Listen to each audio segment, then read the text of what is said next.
constructive informed. Right, there's the recording. So what we're here today is to encourage constructive, informed discussion.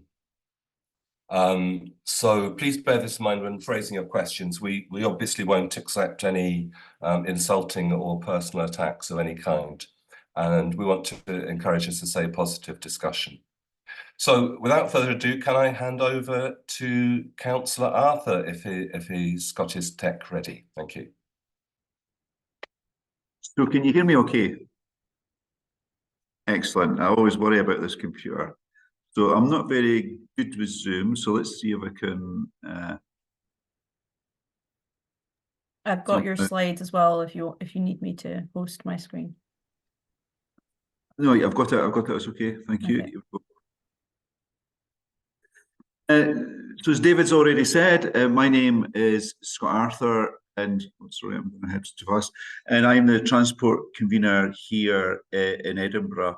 And what I want to do is really just spend 4 or 5 minutes introducing what Daisy's going to talk about. If we're more organised, this would have been one slideshow together, but I've let the team down, I'm afraid. So I'm just going to do an introduction, which is going to abruptly end, and then I'll pass over to Daisy. So I've been convener here in Edinburgh since May 22, and I always say it wasn't a job that I wanted or even ever dreamed of, but here I am. That's the way local government works.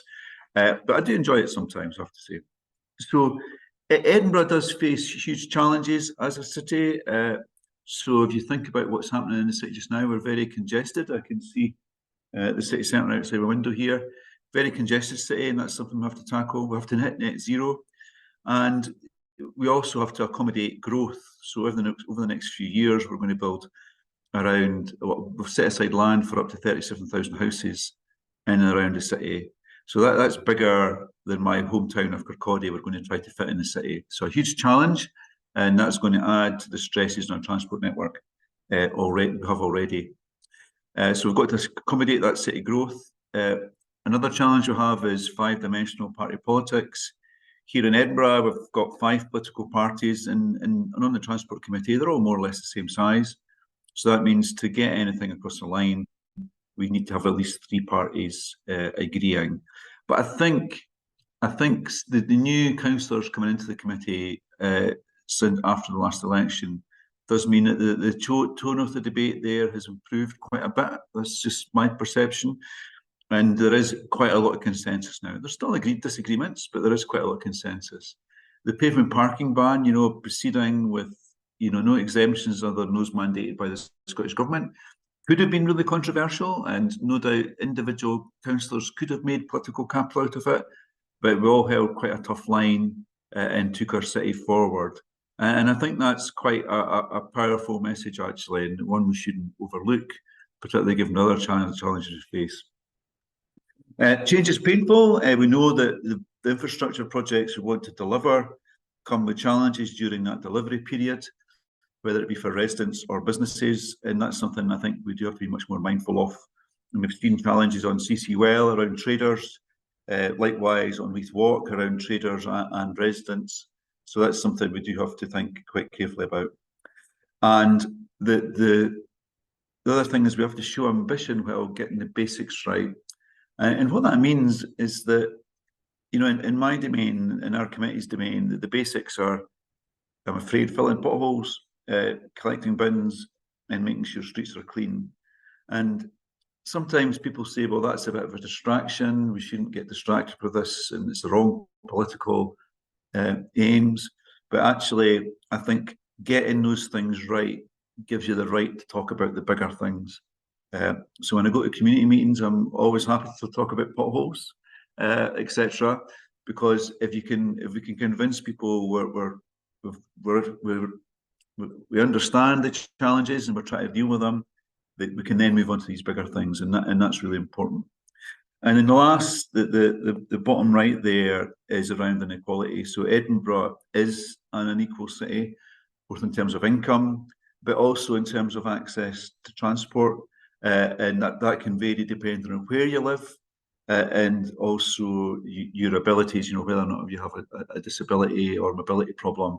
And people might be aware of the work we're doing around an accessibility commission, supported by Living Streets, I'm happy to say, where this commission is going to be independent of the council, and they're going to keep us right, hopefully, and in a completely independent way, which is really good. And I think we're one of the first local authorities in the UK to do this.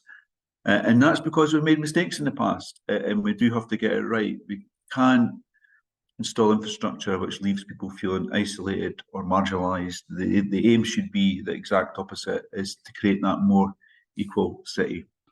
Easier said than done, of course, but we do intend to deliver against that. Moving on quite quickly, we're quite lucky in Edinburgh. We've got a fantastic bus company carrying about 2 million passengers per week, including myself. I think I used it twice yesterday. What we'll see in the current year is it's going to start at pace. It's transitioned towards a completely net zero fleet over the next decade. So we're going to see new double-decker buses moving around our city centre this year. And whilst the headline might be about them being electric, I think what a lot of people who use the buses in Edinburgh will see is the change in the inside of the bus to make them much more comfortable and hopefully much more accessible as well. And so I think now we've got a bus company which is absolutely in tune with our values as a city in terms of that accessibility piece. And whilst I'm not an expert in these things, I think these new buses are going to go beyond any minimum expectations people might have. But we'll see. Let's look forward to them coming.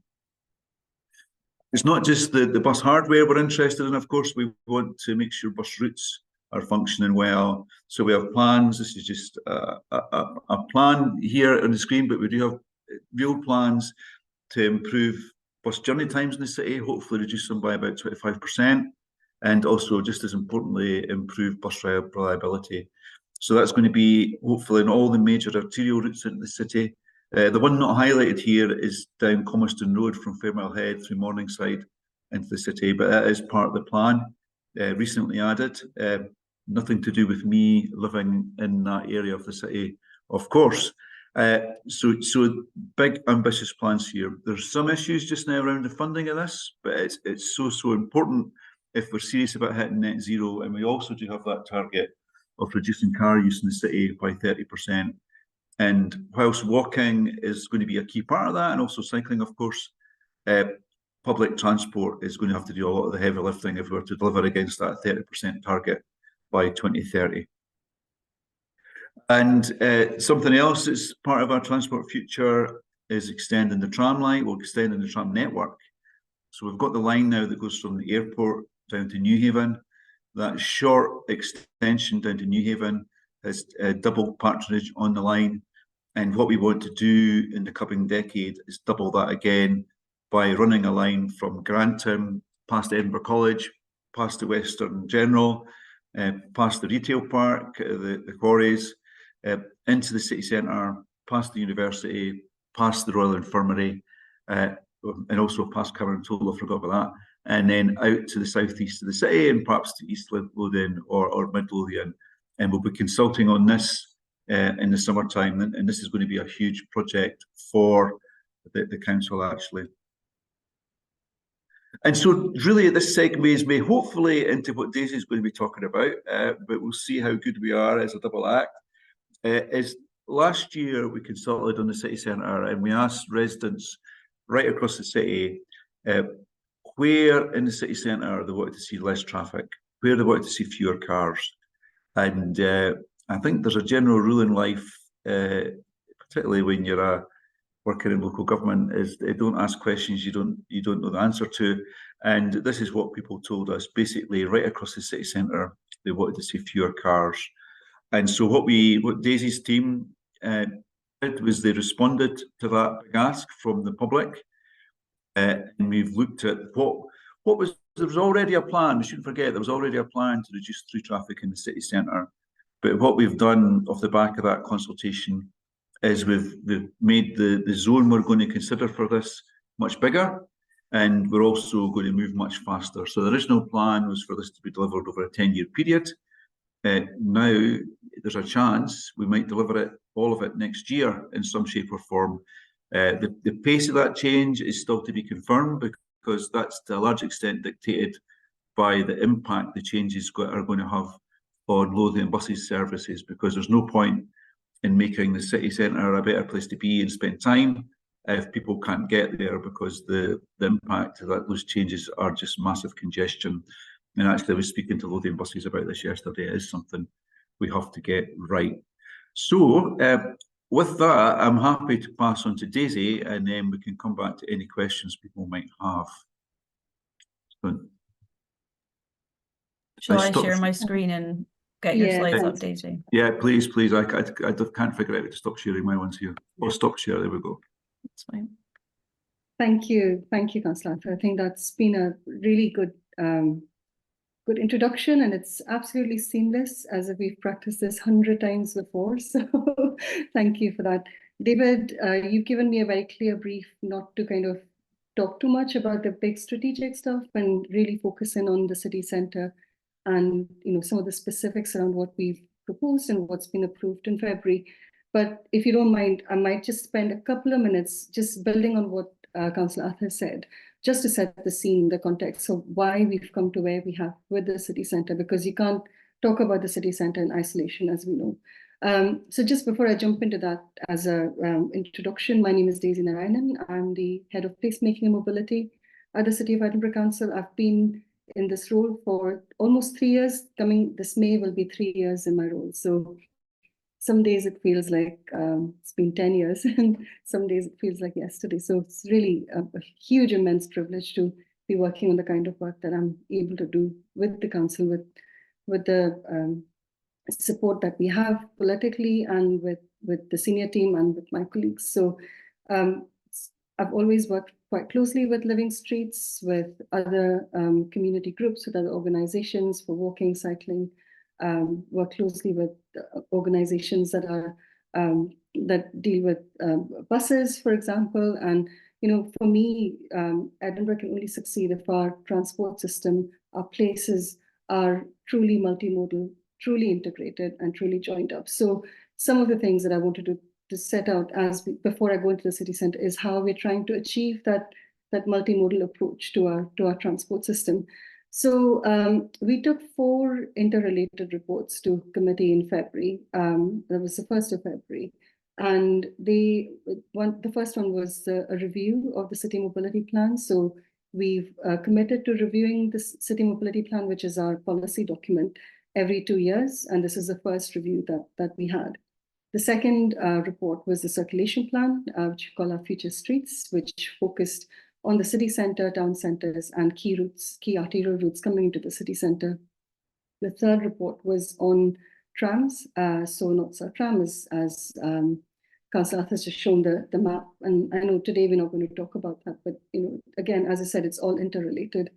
And the final one was on the West Edinburgh Transport Improvement Programme, which has bus at its very heart and bringing that bus priority measures coming in from the West. So all 4 of these reports coming together really, as I said, bring together that policy and development and design and delivery all together in one kind of document, which we call the City Mobility Plan Implementation Plan.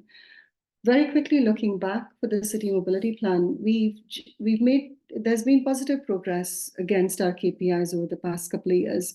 But what we heard back through consultation was that it's very, very complicated. We've got so many action plans and everything gets very difficult to find on our website. So one of the things that we have done, and as part of this review, is to bring the action plans together into a CMP-led approach, which is slightly inward focused, but hopefully that approach helps any member of the public trying to find information about what we're doing as well. We've talked about costs and thresholds and funding and the kind of transformational change that we want in our streets. We've talked about how much it will cost, and where we have funding sources, where we have the funding status, we've noted those. Rachel, next slide, please. In terms of walking and healing, just very quickly, I've pulled out a few statistics from the CMP, the KPI. So we've seen over the past couple of years a rise an increase in people walking and peeling 5 or more days a week. There's a reduction in air pollution from 2019 to 2023. A lot of it is, of course, to do with the pandemic. There's a 2% decrease in the number of people killed, seriously injured. So again, there's positive, there's good trends about, even in terms of road safety, apart from where we've seen an increase in young people seriously injured between 2019 and 22. So it kind of gives us a real focus on where we invest and where we focus efforts within the team. We've proposed further KPIs in this as we start to develop the next couple of years of the city mobility plan. And I've just pulled out a couple of them to do with walking and peeling. So it's interesting to see that in 2021, people who perceive walking and peeling, 77% perceive it to be safe, which I think is great for our city, but we can absolutely do much better. And similarly, proportion of residents who feel welcome and comfortable walking, peeling, or spending time in our neighborhoods is about 80%, just under 80%. So again, it's good, but we can be better. And that is the whole purpose of what we're trying to achieve here. Next slide, please, Rachel. We went out to consultation last summer, and as I said, we took the city mobility plan, the 6 action plans that sit underneath that, and the circulation plan ideas and thoughts that we had to a big citywide consultation, which we reported to committee in November. And the papers that we've brought to committee in February, which I'm going to talk about in a second, are a response to what we've heard. And Councillor Arthur shared one of the slides, which I think is a really sobering one with the city centre in terms of how much people won't change. And for us, it gave us a real kind of mandate to go out and be quite ambitious and bold in our responses to what citizens were asking us to do through the consultation. Next slide, please. So I'll come to the future, the circulation plan. There's so much information, and there's a lot of paperwork that sits behind all of this. If you go into committee papers for February, you'll get all of that. The reports are there. I'll just pull out some of the highlights. So as I said, we took over 3 reports to committee over the past year. We took quite a methodologic, slow measured approach to where we've got to here. So we had a walking network, a fully separated cycle network, a public transport, both bus and tram, and a general traffic network. So the desired networks, put them all together, looked at where the conflicts were. Of course, a city like Edinburgh, it's very few streets where we can have all modes of transport accommodated in our streets. So from that as a starting point, we then looked at a framework on how we decide which mode of transport gets priority on certain streets. So a huge amount of technical work added on to the consultation responses that we got. And what we've got now is a consolidated, integrated transport map that looks at walking, cycling, public transport, general traffic, including freight and cargo, how businesses need the deliveries. So we've got an integrated map. We're working on a public-facing map, which is easier to zoom in and out of, and hopefully we should have that ready for publication soon. But essentially what this does is it allows projects, when projects are being delivered, they have a starting point, they have a framework that allows them to say, okay, this is where we can start designing, and then have the conversations with communities, with impacted, whether it's businesses or residents, schools, on the particular design for that area within that context, but with this umbrella of the circulation plan that sits above that. So for us, this is a really exciting way of looking at how transport can work within the city. And again, as part of the CMP, this will be reviewed every couple of years, but it gives, as I said, everyone a chance to, projects not competing for space. The road space reallocation is done at this stage, at this point. So we were asked by committee to go away and look at how the citywide approach would work in terms of 3 themes. So the city centre, where, as Councillor Arthur said, we were asked to go away and look at whether the city centre transformation programme that was approved in 2019 was ambitious enough, we could do more. So we've gone away and done a bit more work on that. Looking at key arterial routes coming into the city and neighborhoods, as I said. So with the city centre, next slide, please. I come back to Councillor Arthur's slide, which he ended on, which is the city centre transformation project. And this was, as I said, signed off in 2019, really, if I may say so myself, quite ambitious for its time. There was a huge amount of collaborative work done across organizations, across there's 3 big public consultations that led to this. It was a 10-year delivery program that sat underneath that, and it created a pedestrian priority zone within the city centre.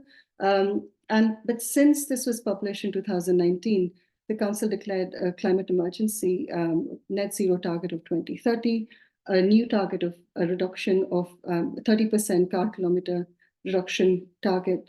And we had the city mobility plan consultation feedback that said we needed to do more.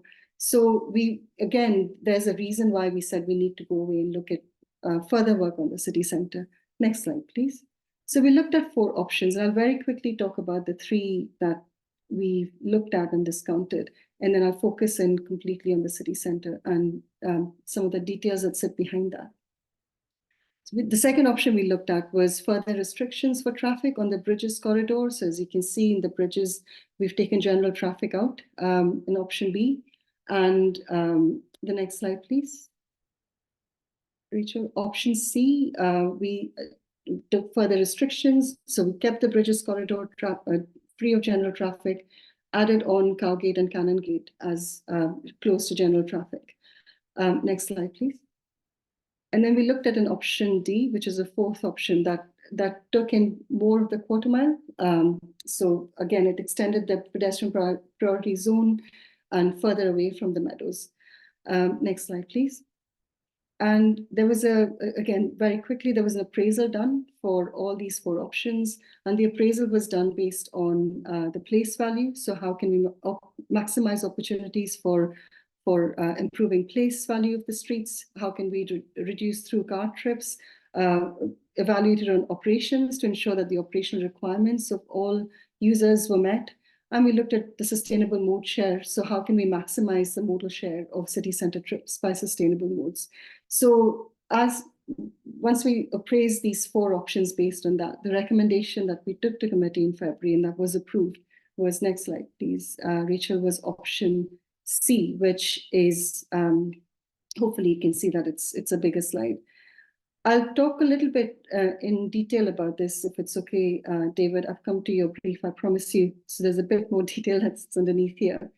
So what option C does is, as I said, it takes general traffic off the bridges corridor, which allows public transport to go much faster and really get a much better experience across there.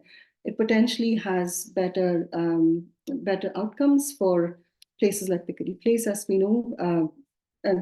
Cowgate and Canongate, as we've said, again, we're looking at removing through traffic from Canongate and Cowgate. What this also does is provide a coherent kind of boundary for general traffic. The black is general traffic and freight. So if you can see where towards the Dumby Dykes and next to Dumby Dykes, there is the loop, a completed loop. That bit is managed by Historic Environment Scotland as part of Holyrood Park. So the reason why it's different to the black is because it's not managed by the council. But essentially, for this plan to work, we're working closely with HES to see how we could, what happens in that loop, how we could connect. We would need that loop to have general traffic on it. And I know HES have been working on how they can reduce traffic through the park as well. So we're working very, very closely with Historic Environment Scotland especially on that specific area. Things are, we, as part of the city centre transformation plan, we had George Street, Meadows to George Street, City Centre West to East Link, all of those plans already in there. And what this does is it builds on that and it adds to it. You're probably familiar with, in city centre transformation, we talked about Lothian Road being a boulevard.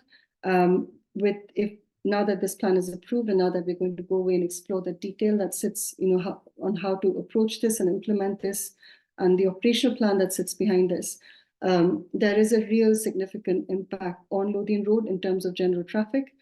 So the city centre, the area that sits within the general traffic area will be, generally it will be traffic free, but the traffic then goes on to your Lothian Road, Queen Street, and there's again reams of modelling done that sits behind this to see what the impact is, especially on bus services on Lothian Road, especially on buses on Queen Street, and what mitigations we can put in place.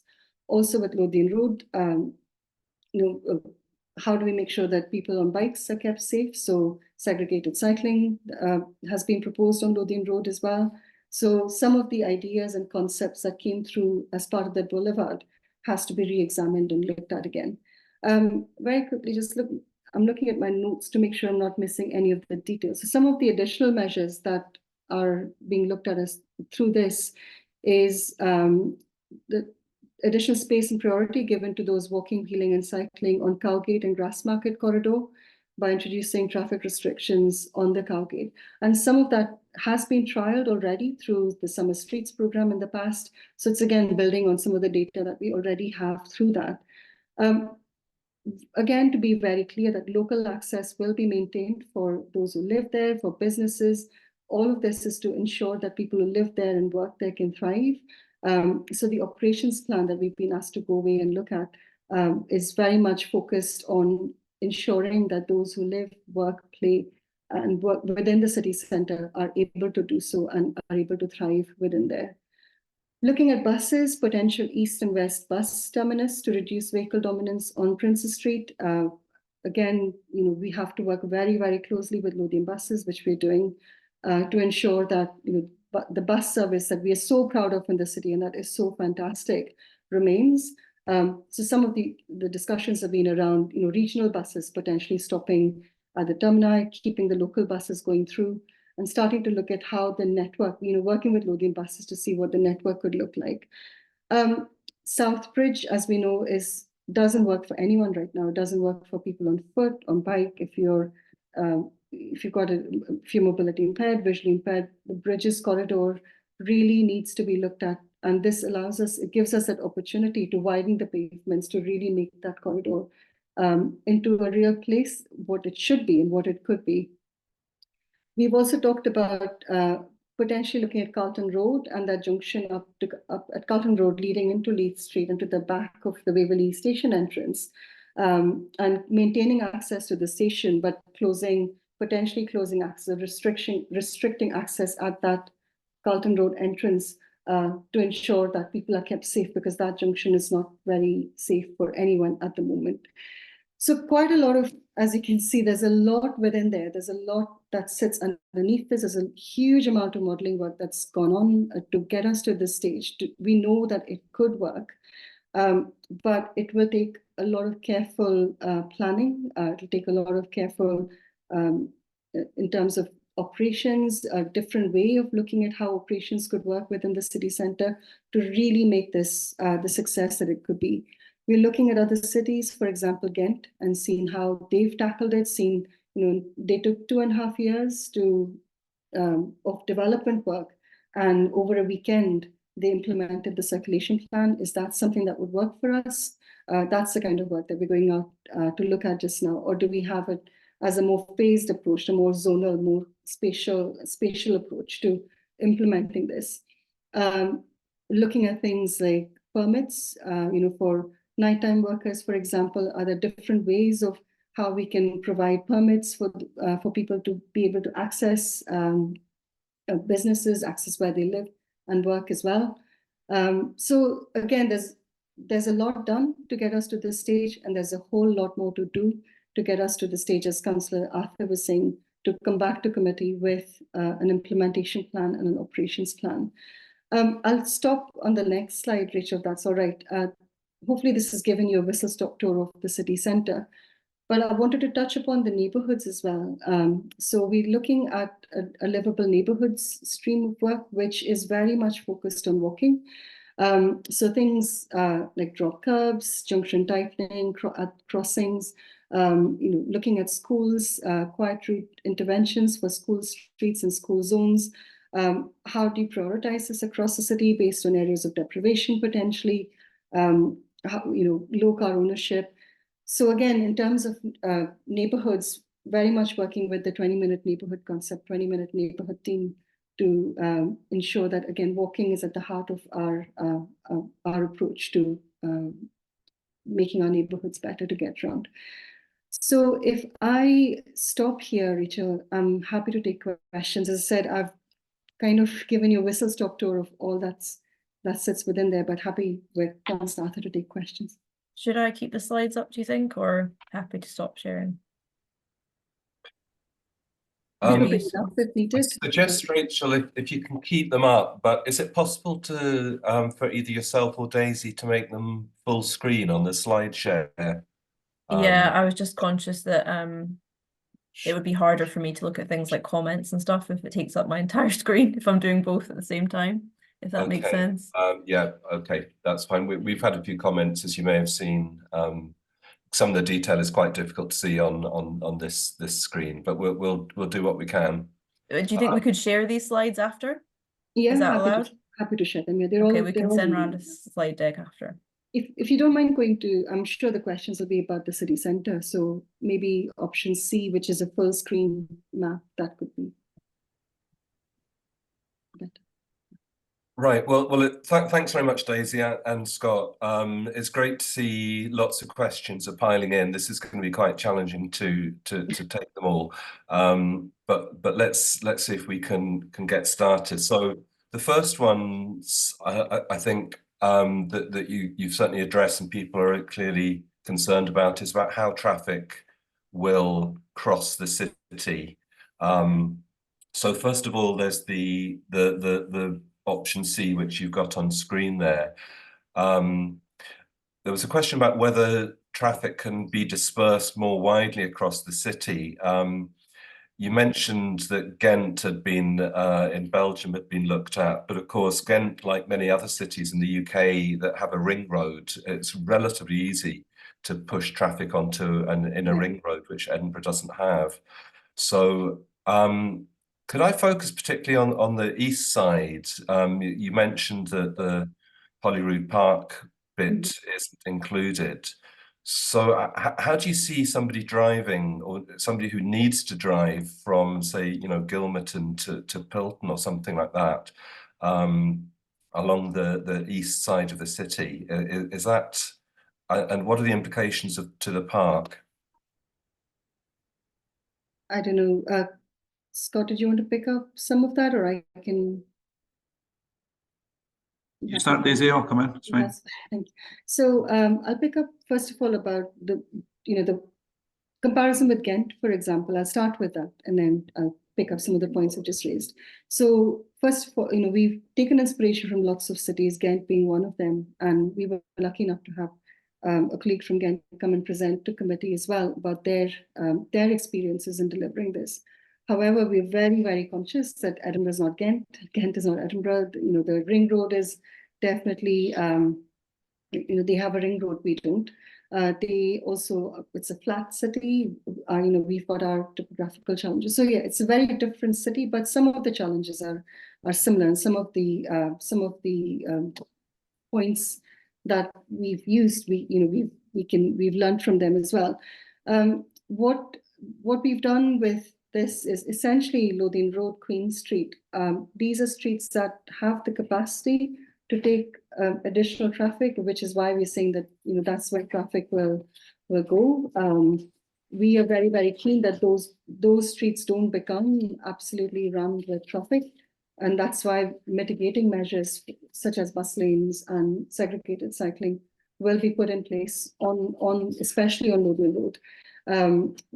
Again, the reason why we have to be so careful about how we implement this is the displacement issue. So, there's communities that live alongside these streets, and you don't want, if it's as we call it in the report, a big bang approach, where if we were to shut everything, or if we were to deliver this today, the impact on the surrounding communities would be huge, which is why we're saying we have to go away and look at how we implement that in order to address and mitigate the displacement issues that are bound to come. with HES, with Historic Environment Scotland. So they're looking at, obviously they've just gone to consultation, and they'll be coming up with their own plan for Holyrood Park and how traffic moves within there. What we've done is we've used the same, for example, the same traffic modeling consultants to look at, how traffic moves within within the park and within the city. And so it's looked at as one, as a whole, rather than, with that line that divides HES, Holyrood Park, and the city. And I think that's been really useful in terms of the timing of this, that we are able to talk about our aspirations for example, for taking general traffic off North Bridge. We can't do that if HES and Holyrood Park is completely car-free. So we're looking to work together to see, which bits of the park we need traffic to be on, so there isn't severance to communities. In which case, what mitigations can we put in to make sure that people on foot and bike are safe in those specific bits? So, for example, there are parts of the park where the traffic is taken away, it doesn't really have an impact on the city centre. So it's that kind of collaboration with HES has been really, really invaluable, and that continues to happen over the next few weeks as we start to do the operations plan. I think I've picked up most of what you've asked, David. I don't know, Scott, if you wanted to add anything. So I'll be slightly flippant, David, if you don't mind. So Liberton to Gilmerton, that's the number 29 bus. You can catch it in 5 minutes. And why I say that is that through these plans, what we hope to happen is more people, if they're able, do use public transport. And what that should mean, hopefully, is there'll be more space on the roads for those people who do need to use their car, perhaps because they're a blue badge holder. So it's a difficult place we are as a city, because we either move forward in this way, or we devise a plan which pushes more and more cars through the city to allow those cross-city trips. But I don't think that's going to take us to a good place. So I think this is a better alternative, I think, although it does come with compromises, as has been laid out. Mm-hmm. Okay, thanks, Scott and Daisy.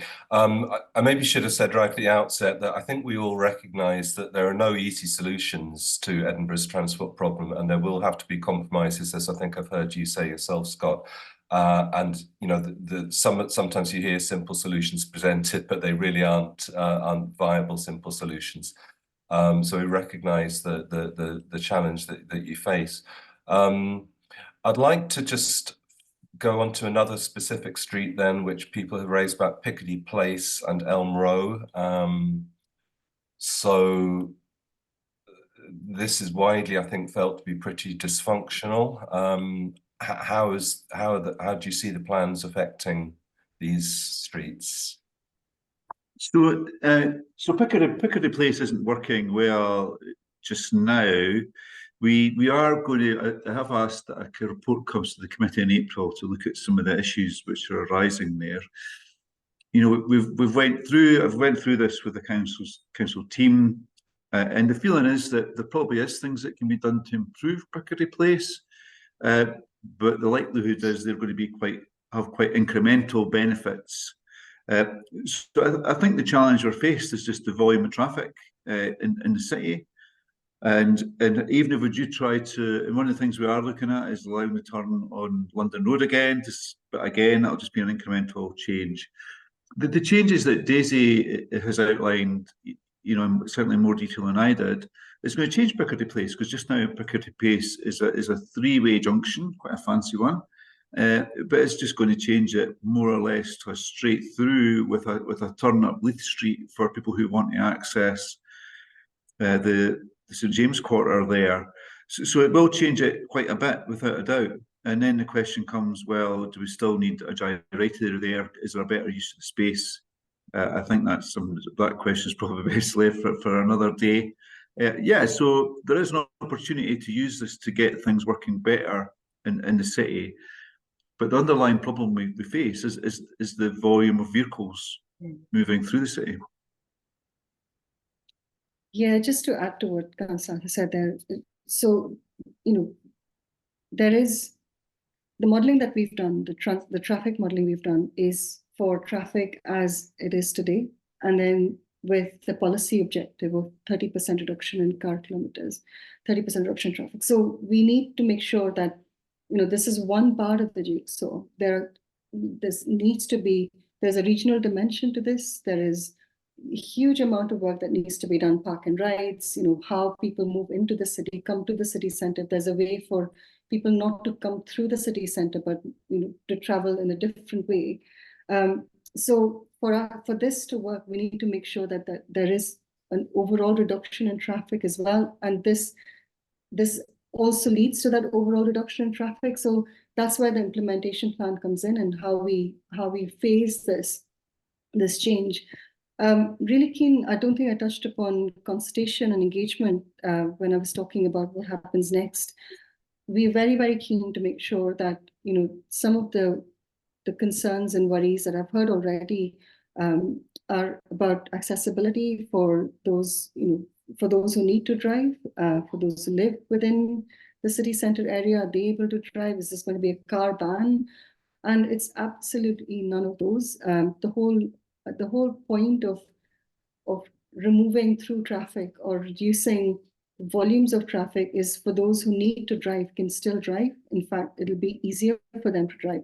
And we've heard clearly that people will shift to walking and cycling, especially cycling, or change modes to more sustainable modes, to buses, if it is safer, if it is more comfortable, if it's more convenient, if it's more affordable. So, all of these things, and that's why this big picture circulation plan is so important. So when projects are then delivered, they're able to do that with these bigger outcomes in mind. At the moment, we're looking in, within my team, we're starting to mobilize to the next stage of consultation and engagement, whether it's businesses on Cowgate, whether it's residents, working with the Accessibility Commission, working with the Access Panel, just making sure that as much as possible, the operations and implementation plan that is coming over the next few months is done in a way that is again as collaborative as can be, because again, to make this a success, we need to make sure that everybody's views, everybody's thoughts, and everybody's experiences can help shape this as well. Okay, thanks, Daisy and Scott. So when the question about crossing the city, say from south to north, I was asking Scott, you quite rightly, I think, said, we obviously need to encourage people to use the bus. There's a huge amount of increase in local, in light goods vehicles, tradespeople using vans and all this kind of stuff. So I appreciate that a huge amount of modelling has been taken place. Do you actually have an assessment of how much traffic you expect to evaporate? Yes, so in the report, I think there's a section on modelling that says, in learning from other cities and looking at what's happened in other cities, you can expect about 10% of evaporation to happen, or up to 10%. So there is that need for that behavior change, for people, that modal shift to happen as well. So, there is a culture shift that's needed to happen in terms of how we travel. There needs, the council needs to facilitate the, better ways, better choices that people can make. And that's why the investment in cycle lanes, investment in better pavements and wider pavements, investment and closer working with bus operators is so critical to that, to provide those alternatives for people to choose to take those sustainable modes of travel rather than to take the car, if that's the easiest way to travel. So yes, so there is, there will be evaporation. We know that from evidence from other cities. But it's not going to be the magic bullet. It's going to help us along the journey of 30% reduction in car kilometers. One of the things that we have done with this report to committee is to be completely honest about the impacts, especially on buses. And by the modelling talks through the increase in journey times, for example, if this is done today on Lothian Road, on buses on Lothian Road, impact on buses on Queen Street. And to me now the next step is to make sure that now that we know what the impacts are, there's further modeling done, there's further work done to mitigate those impacts. So just sorry, I don't think both of us have to answer every question, but the evaporation thing, I think the point that Daisy made there is quite important. So I live just off Comiston Road, and changes were made there a couple of years ago. I won't get into the detail. And there was a belief by a lot of people that, you know, the traffic would evaporate and everything was going to be okay. But instead, you know, the people I represent had 2 years of quite significant delays, kids being late for school, missing exams, and all the rest of it.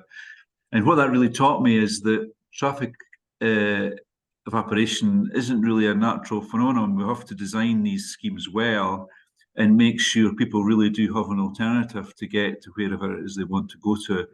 And, you know, whether that's walking, cycling, or using public transport, because simply just taking away capacity, certainly in that experience, it just created really long queues of traffic, and buses got caught up in that, and it made life really difficult. Actually, I had people telling me they'd stopped using the bus because, you know, their car moved a little bit faster.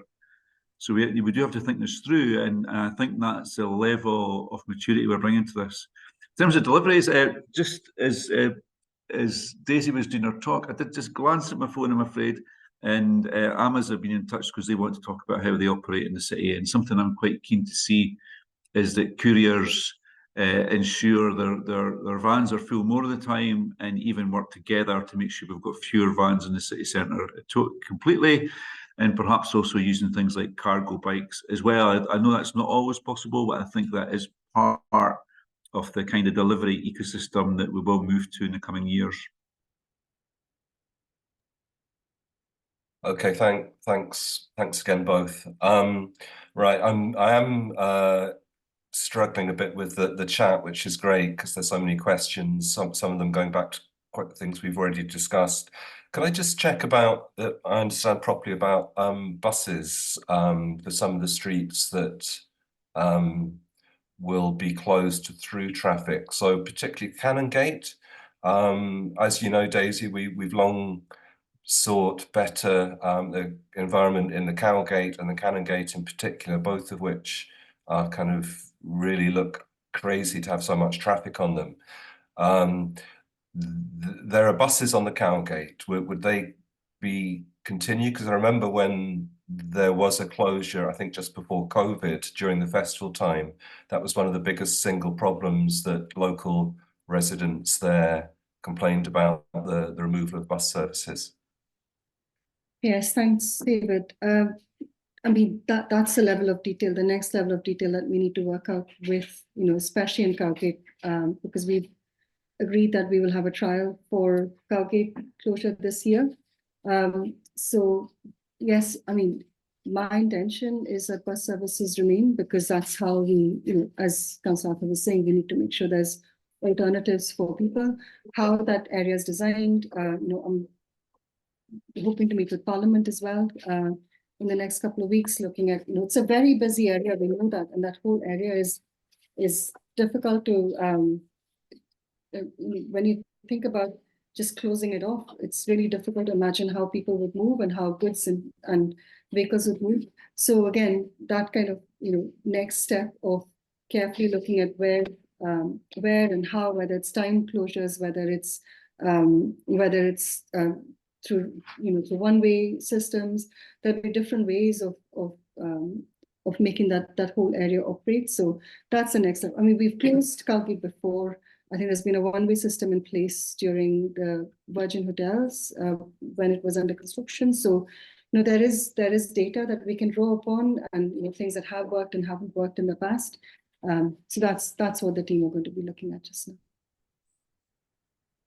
Yeah, I mean, I appreciate there is a challenge again in terms of how much detail you can do at this stage, but I guess these kind of questions are some of them that, for some people, they're going to be about whether they support the plans or whether they don't. You know, is there going to be a bus down my street? So I don't see there being any changes in bus service, in bus routes going through the city, and I think certainly, well, for, you know, Daisy did make the point earlier about the the longer distance buses mean. Why they go all on Princess Street, I don't know. But yeah, I mean, I don't see there being changes. And ultimately, Lothian does a fantastic job running the bus company for us, 2 million passengers per week. One of the cheapest, well, the cheapest in Scotland, the highest paid drivers, best terms and conditions. So I don't think councillors should be meddling with that too much, to be honest. Why, if it's not broken, don't try to fix it. Mm-hmm. Okay, that's kind of reassuring to hear. So you don't really anticipate huge impact on bus services other than enabling the buses to move more freely because the streets are less congested. Yeah, but the caveat there would be that Lothian does run does route its own buses, and they will probably change in response to these changes. I mean, one of the issues, of course, is that they must be looking at where they see pinch points and thinking about whether or not it would make sense for them to move, and that's something that we're keen to work with them on, if that's what they're thinking about. But my bus just now, the number I live in, is going to be going through that most congested part of the plan, and that's the route I think is the best route for the number 11. So I'm quite keen that it stays there, but I'm also keen that we don't see delays. So I think I used the phrase previously. I said that we really need to ask our modellers to sharpen their pencils a little bit and see if we can get this plan to work in a way which absolutely minimises impact on public transport. Okay, thanks, Scott. Are you okay to stay, Scott? I know that you. Yeah, I'll stay on for a little bit, I think. Yeah. We did. Scott. We invited Scott a little bit late, so thanks for squeezing that in your diary. Right.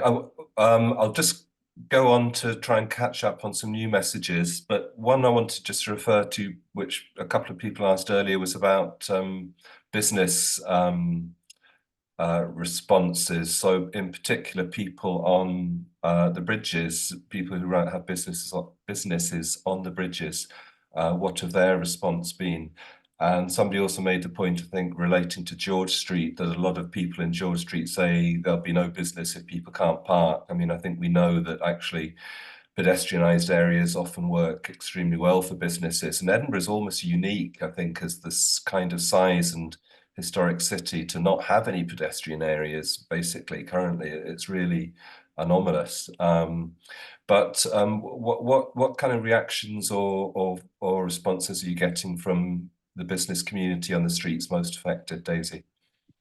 Thanks, David. So as part of the consultation, of course, we've worked with, we've spoken to Chamber of Commerce, and so that at that level we've had discussions. There have been some conversations with businesses, but this next phase is all about that. It's all about going out. It's about outreach. It's about understanding what businesses need on Cowgate, especially on the Bridges corridor, and working with them to understand how best we can help them thrive and how best we can help them with what they require. There's also discussions to be had around, being tighter around our delivery times. Things. The operations plan for George Street, for example, is about delivery times and being very clear about having when you can and cannot enter that area for deliveries, for example. But there will be, for example, on Cowgate yesterday, was it, Councillor Arthur, there was a question from someone who runs cultural facilities, for example, and they, for certain businesses, the morning and evening times might not work. So it's getting to that stage of really understanding the granular needs of the businesses, specific businesses on those streets. I just wanted to pick up, I see something around cargo bikes, and it's absolutely true. Cargo bikes don't work for everything, not for big, large deliveries of furniture, heavy objects, but we know that they work. In London, we've seen, a real market for last mile deliveries, for deliveries that are smaller, less impactful, more sustainable. And again, that frees up then for, if you take, vans that can be moved to smaller, less impactful delivery models like cargo bikes, then it just frees up our streets for those who actually need to use, for furniture deliveries or other things. So for me, there is something here about making sure that businesses understand that change is coming, and it's up to businesses to be part of that change and to shape the change alongside us in a way that helps them the most.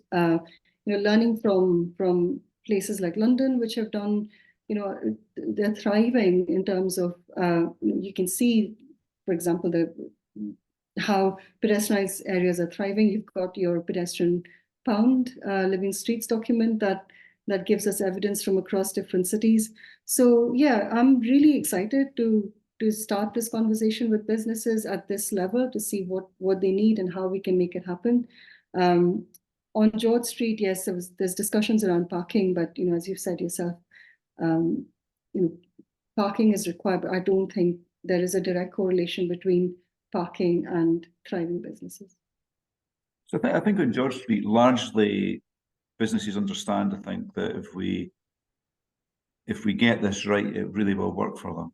And so we're just in the last phase just now in terms of, it's not, I wish it was the last phase. I'm talking about the operational plan, to talk about how deliveries might look, blue badge access, and the particular needs of the hotels on George Street as well.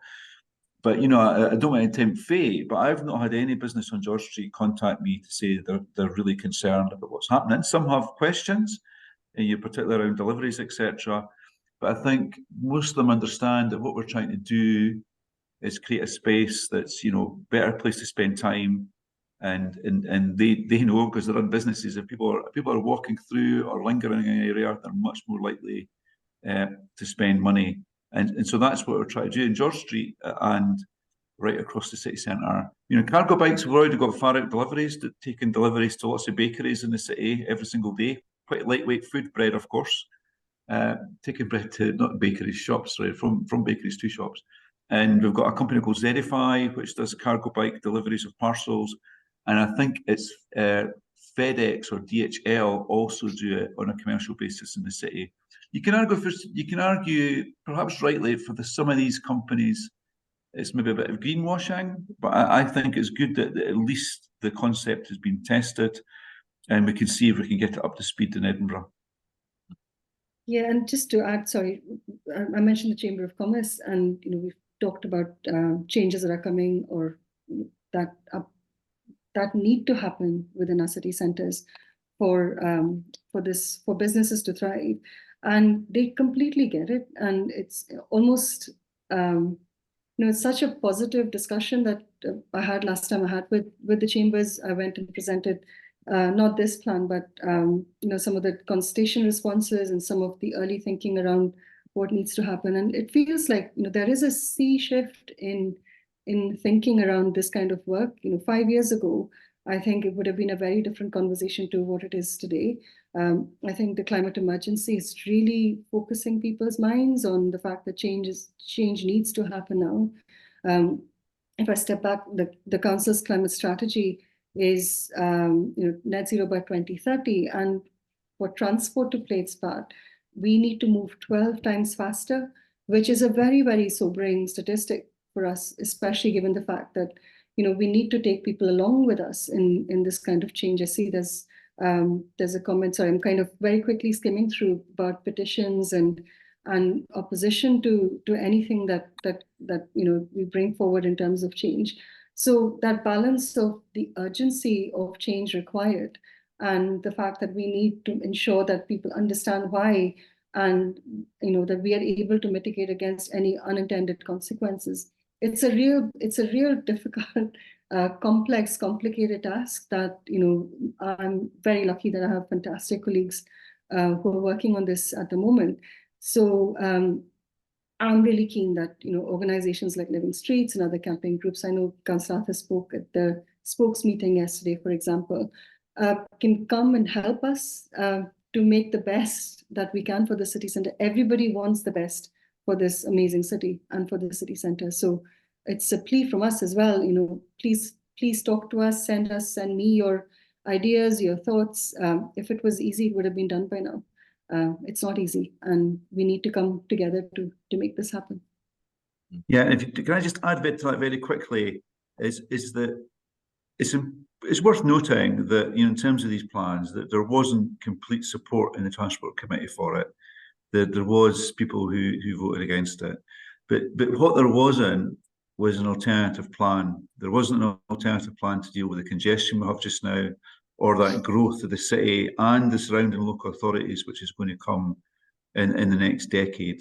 So, I mean, I respect that people might have concerns about this and have, or even just have questions. I absolutely respect that.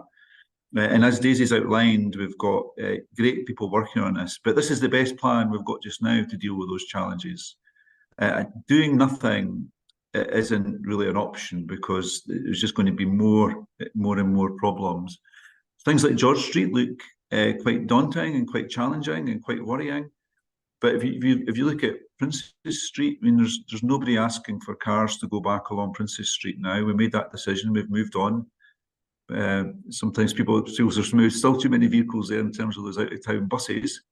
But sometimes we just have to do these things, and then when we move on, we look back and we see that has been the right thing to do.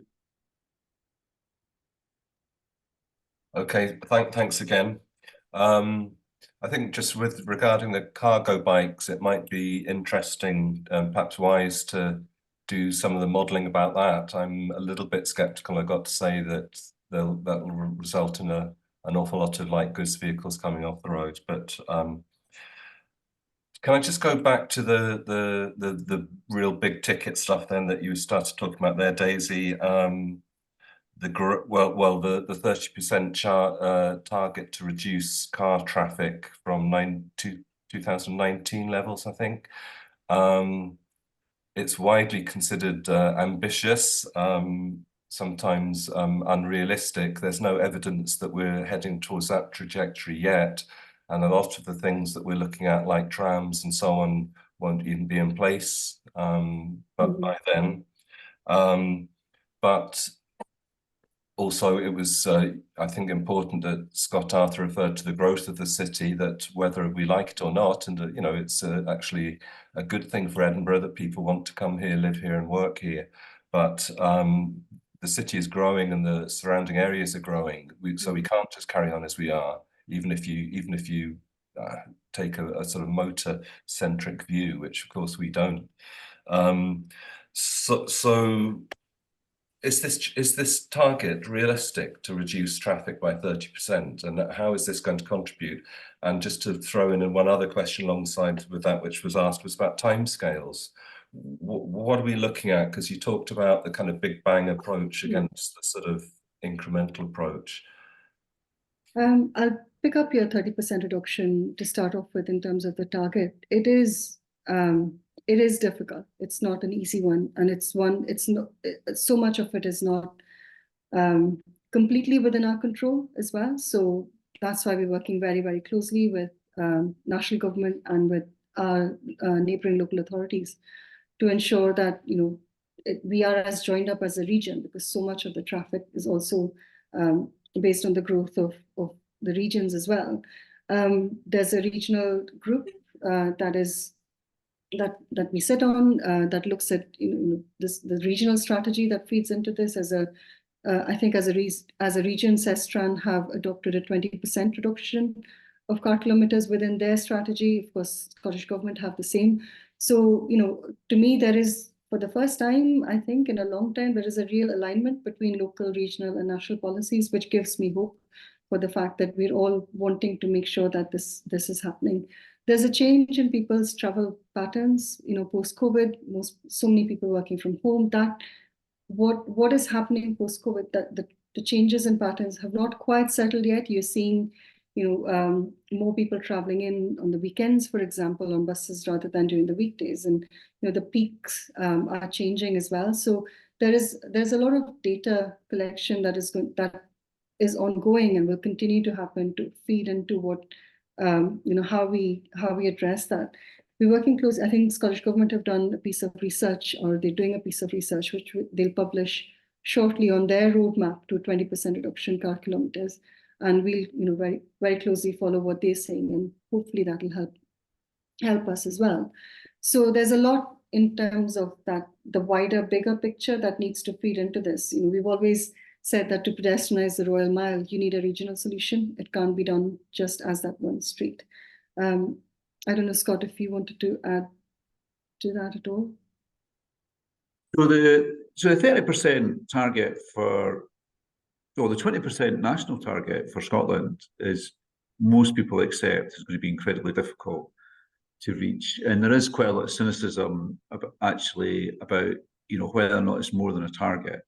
But let's not talk about that too much.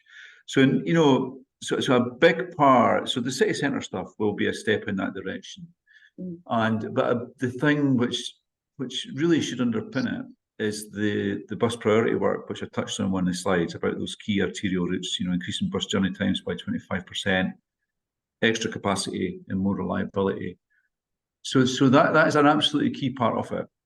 But if you look, and this isn't a political point, but if you look at the budget this week, money for rail was cut. And, you know, I was at an event last week where, I think it was last week, I get my days mixed up, I'm quite busy, where people were actually quite critical of the fact that the Scottish Government was cutting the funding to take freight off the road and put it on rail. That had been cut.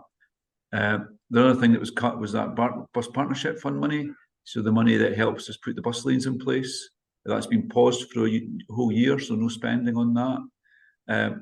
The money we were expecting for walking and cycling, active travel, cut by 100 million. No, it's not cut by 100 million pounds. It's 100 million pounds less than expected. And our share of that here in Edinburgh, pro rata, would be about 10 million pounds. But despite all those cuts, the government managed to find, you know, in Holyrood, I think 210 million pounds to build roads additional this year.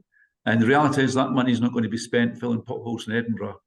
You know, so it is a tricky situation we're in.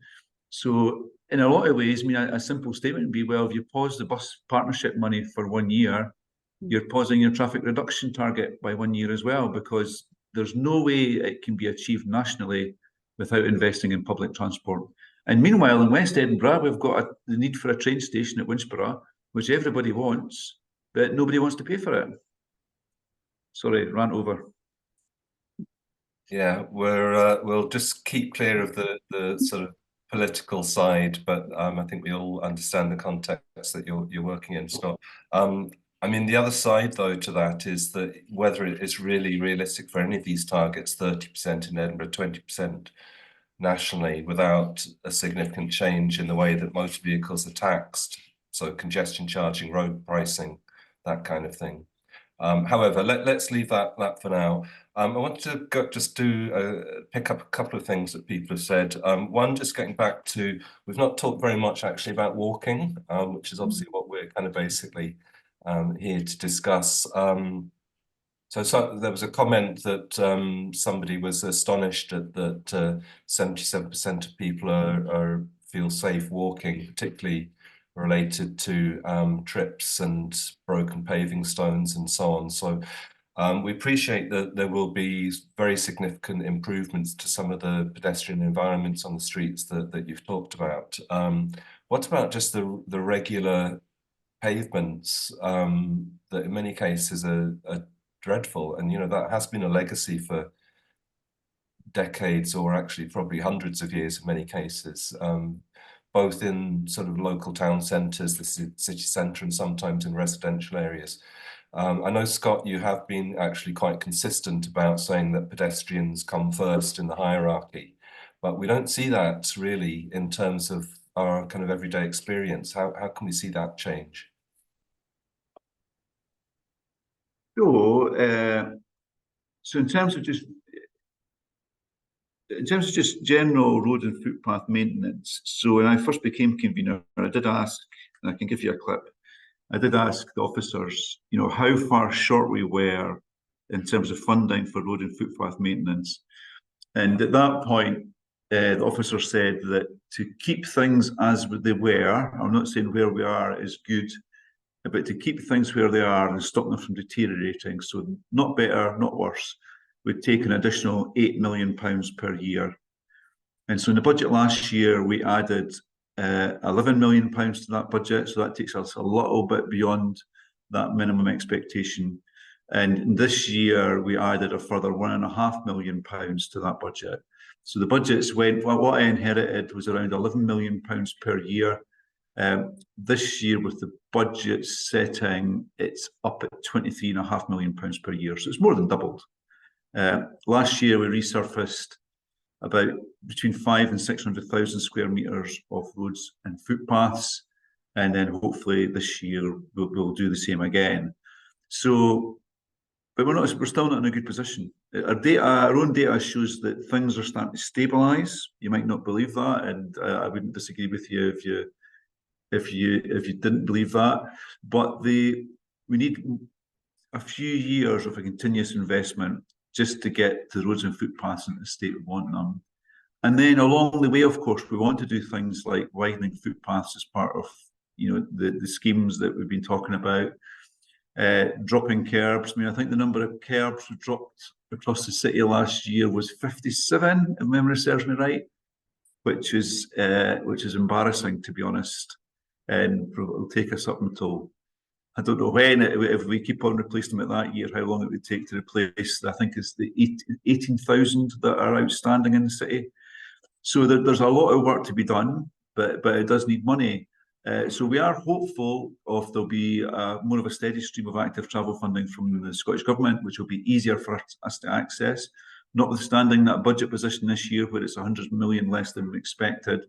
But we are hopeful that will start to come our way and we can start to develop a pipeline of projects. And something that we've not touched on is when it comes to the wider piece around the city we want to go to, we will be taking this place-based approach. So rather than being incremental, replacing lights 1 week and then a year later coming back and looking at dropping curbs, and the year after that, looking at widening footpaths, we do hope to go to an area and do everything at once. So if you live in Morningside, you would see your footpaths widening, curbs getting dropped, crossing points improved, all at the same time. You see that transformation. And by the way, going back to the earlier conversation, and hopefully that make the more places like Morningside more attractive destinations for people to spend time and spend money. Sorry for the wrong answer, but long answer. Sorry, I know it's an important subject. No, I think that's just exactly as Councillor said. For me, that has been the key reason why I mentioned at the first slide the city mobility plan is now changing to become that place-based approach. And we're already working closely with with my colleagues in roads maintenance, for example, and looking at projects 2 years in advance. So we can then do our community engagement, our discussions, all of that. And when there's money to be spent on maintenance and resurfacing, we're ready with our money just goes further, and it's just more joined up. Right. Okay, thanks, Daisy. I'll just move on. I think I've got 2 more questions I want to raise. Just before I do that, Daisy and Scott, I would just like to say, talking about the drop curbs and so on, and somebody's noted, would it be good to have raised crossovers on side roads rather than drop curbs? But about 5 years ago, the drop curb programme came top of the prioritisation matrix for active travel. And yet it's, as Scott said, there's 57 done out of 17,000 last year. So this illustrates, I'm afraid, that I think the walk doesn't match the talk. There's still, as far as I know, just one technician who's working on the drop curb programme. Maybe I'm wrong, but we certainly haven't seen any radical change in it since it came top of the active travel list, let alone top of the transport list. So I do think there are issues about translating the policy intent into actual delivery. Right, we'll have to find that technician, David, and tell him or her to work much harder. Clearly letting us down. I think one of the discussions Scott, it's obviously not about the individual, it's about allocation. So one of the things we're talking behind the scenes about is we did put that extra 12.5, an extra 1.5 million into roads and footpaths this year. So it's something, and please don't repeat this, something we're talking about behind the scenes is ring fencing some of that money for drop curbs, just to try to move that agenda forward. Because we do recognise that, I mean, Daisy will get the same. We frequently get challenged by people who really need drop curbs because of their disability, etc. But they're left feeling isolated. They can't cross roads, etc., because they're not there or not in the right place. And so it is something we have to move forward on. I absolutely agree, and you're right to challenge us. And I think the number's 57, but even if it was 570, 10 times more, it's probably still not good enough. Sure. Okay, thanks for that. Right, so the two things I wanted to, we've got kind of just a few minutes left, so I'll just put these two together, just trying to pick up some loose ends. One, talking about the South Sub, public transport, rail options for Edinburgh. And the other thing that I think might be the best one to conclude on is a couple of people have asked about the consultation going forward. I know you've alluded to this, Daisy, but when will people actually get a chance to talk, ideally face to face, about these plans, how they will affect their local neighbourhood, how will they affect them personally? Because I think that's the point at which people really feel that they want to feel that they can support it and they can buy into this. Thank you, David. I'll pick up that and then maybe South Sub will start off. I'm sure Councillor has got views on South Sub as well. So in terms of consultation, so these plans were approved on the 1st of February. I unfortunately had to take some time off just through personal issues.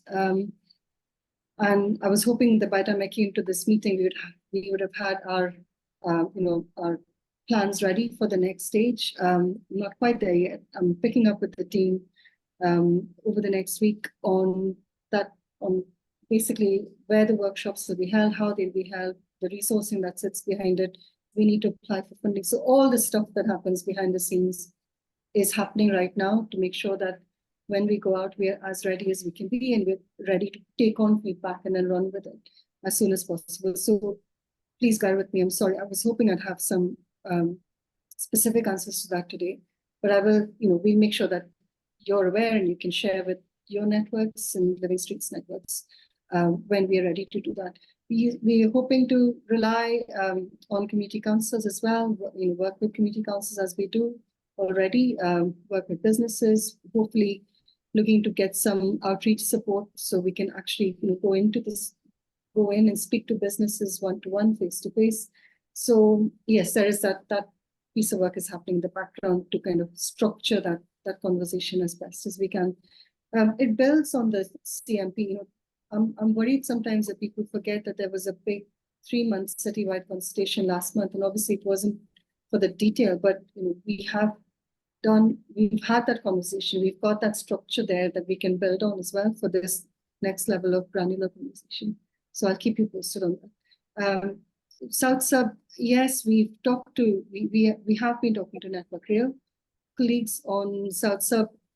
A few months ago, when I met with their director of strategy last year, actually, we talked about how, in this new climate where we've all got net zero targets, for example, take the feasibility study that was done 10 years ago, dust it off and see where we're at now. And that's what we're doing right now. With the North-South tram discussion, especially, there are opportunities again to, I think there is an acknowledgement that we probably will not be able to open the whole South Suburban loop as a whole loop because there are some real big constraints, especially in the market. But there are opportunities, both Network Rail and us, we think, on opening sections of it and making that part of our wider transport network. So again, watch the space. I think we're due to take an update to committee quite soon on that. I don't know, Scott, if you've had any more discussions on that. Yeah, so I think the suggestion around South Sub when I first became convener was quite speculative in terms of what was possible. But I think Network Rail are proven to be more receptive than any of us thought. But they've got their own priorities just like we have. So broadly speaking, and this is just really back of an envelope stuff. So the aspiration would be that South Sub might happen in line with North-South tram in terms of 2035, I'm afraid. And there is challenges with it, but that's the aspiration. And if we get North-South tram right, there'll be 2 connection points with the south sub as it is just now. But Daisy's right, you're probably looking at Slateford to Portobello as being the viable section of that. I mean, Waverley to Haymarket would just be impossible. There's just so much congestion on the railway line there, as I understand it. I'm not really a railway person. So yeah, all that is possible, and I think we should aspire to that if it makes sense. And I think there is broad support for it at all levels, but so the council quite often gets flack for not doing South Sub, but it really is a Network Rail project. I mean, we struggle to pay to fill potholes, let alone try to set up our own railway line in the city. So it is something that we are keen that Network Rail does show that leadership piece on. On the congestion stuff, on the consultation stuff, so that there was face-to-face meetings as part of the consultation we did last year, and I think they were quite well attended. We did a lot of work trying to reach hard-to-reach communities in the city. So, you know, young people, older people, I think people with learning difficulties, travelling community. We tried as much as possible to reach out, and I think we did good work there. The committee in February, I think, made the decision to proceed with this. So it's you know, that's the decision that's been made. And what the challenge we've gave to Daisy and her team is to come back with a plan that shows how it's going to work. But the expectation is, in the development of that plan, she has to speak to residents in the city centre, and just as importantly, speak to businesses in the city centre to get something that works. So that's about asking the questions about how we make this work, not asking the question about whether or not this is what we should do. Although if it turns out it's just completely impossible for us to do what cities right across the world have already done and are enjoying, then that might be the conclusion. But hopefully Daisy will come back with something positive that we can take forward. No problem, no challenge there for you, Daisy, I'm sure. Okay, well, there's a good note, I think, to end. We do recognise the challenge that you have both at the political level and the officer level, and thank you both very much for spending your time today. There's been some good feedback in the audience. I'm sorry that if I haven't been able to get your questions done, but as has been noted, we will share the chat with Daisy and Scott so they can reflect on any questions which haven't been adequately covered. As I said at the beginning, we're very keen to get some new members, new supporters of Living Streets involved in us. We can't do all the work that we'd like to do, and we can only do that if we have more active supporters. So if you'd like to, please please join our newsletter. Rachel's just put that in the chat function, or contact us through email, Twitter, or our website anyway, and we'll do that. I've just seen a final request if we can leave the chat up for a moment so that people can scroll through it before we finish the meeting. So we'll do that for a couple of minutes. And with that, it's bang on 1:30. So just thank you all for attending, and especially Daisy and Scott for their time. So thanks very much. Thanks for inviting us. Thank you. Have a nice weekend. Bye. Yeah. Bye for now. Bye. Thanks, everybody.